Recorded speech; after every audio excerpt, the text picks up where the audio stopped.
Hello everyone.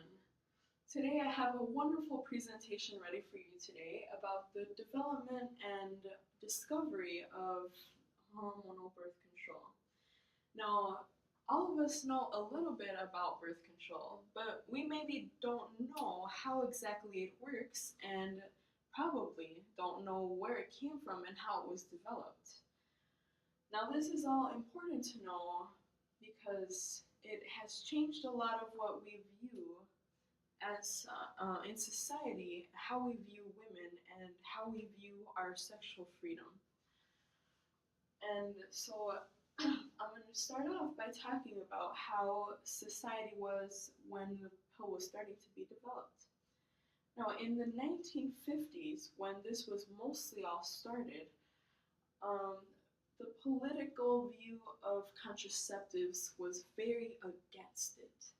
We had laws that were developed even that were very restrictive, called McCormick laws, that prevented the distribution and information of contraceptives to women.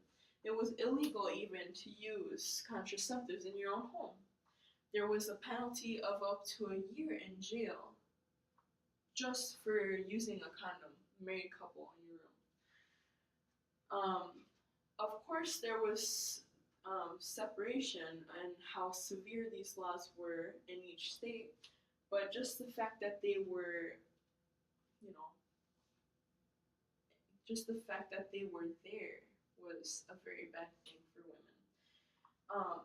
Their role in society was not very powerful. It was housewife. It was take care of the kids, take care of the husband.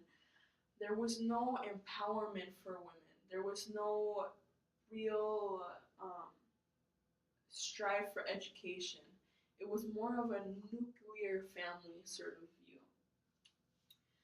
And with this restriction, there was women going through up to 3 decades of baby having up until they had their menopause.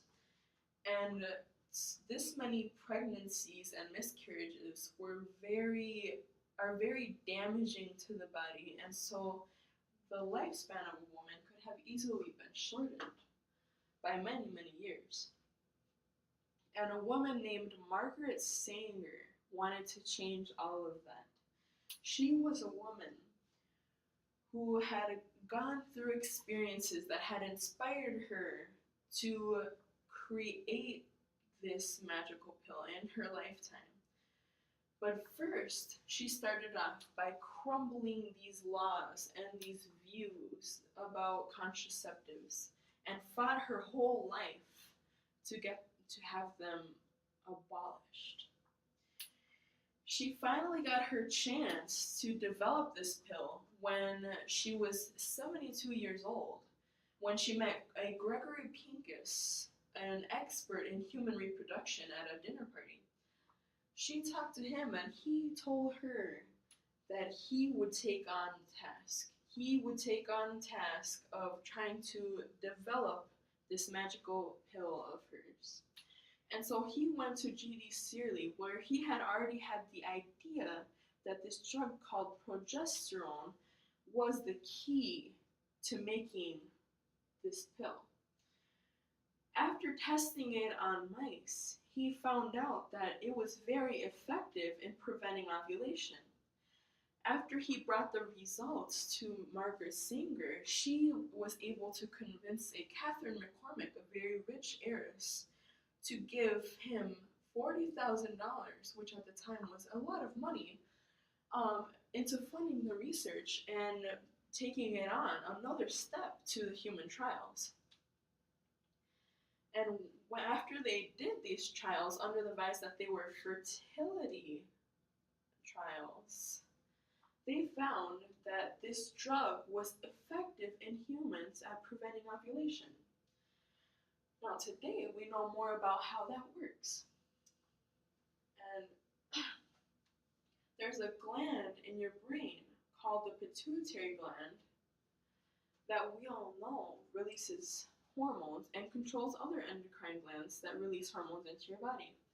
But this gland also releases hormones that are essential to the reproductive system. And in women, these two hormones are called LH and LSH.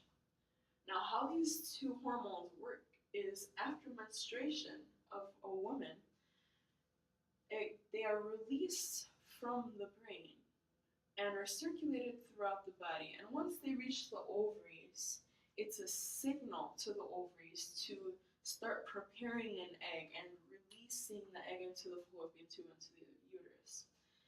Now, after this process is over, the ovaries release a hormone called estrogen, which once it arrives at the pituitary gland is a signal for it to stop releasing those two other hormones, which stops the ovulation.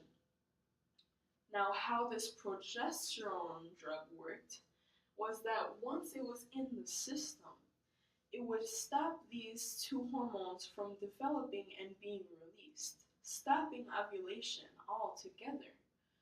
So once this pituitary gland has stopped producing those two hormones, there's nothing to tell the ovaries make an egg and release it. And with this discovery, we were able to create the pill in mass production by the company GD Searly. And women were able to now choose whether they wanted to have children or not. And this was revolutionary in starting to build a new image of more powerful and more educated women.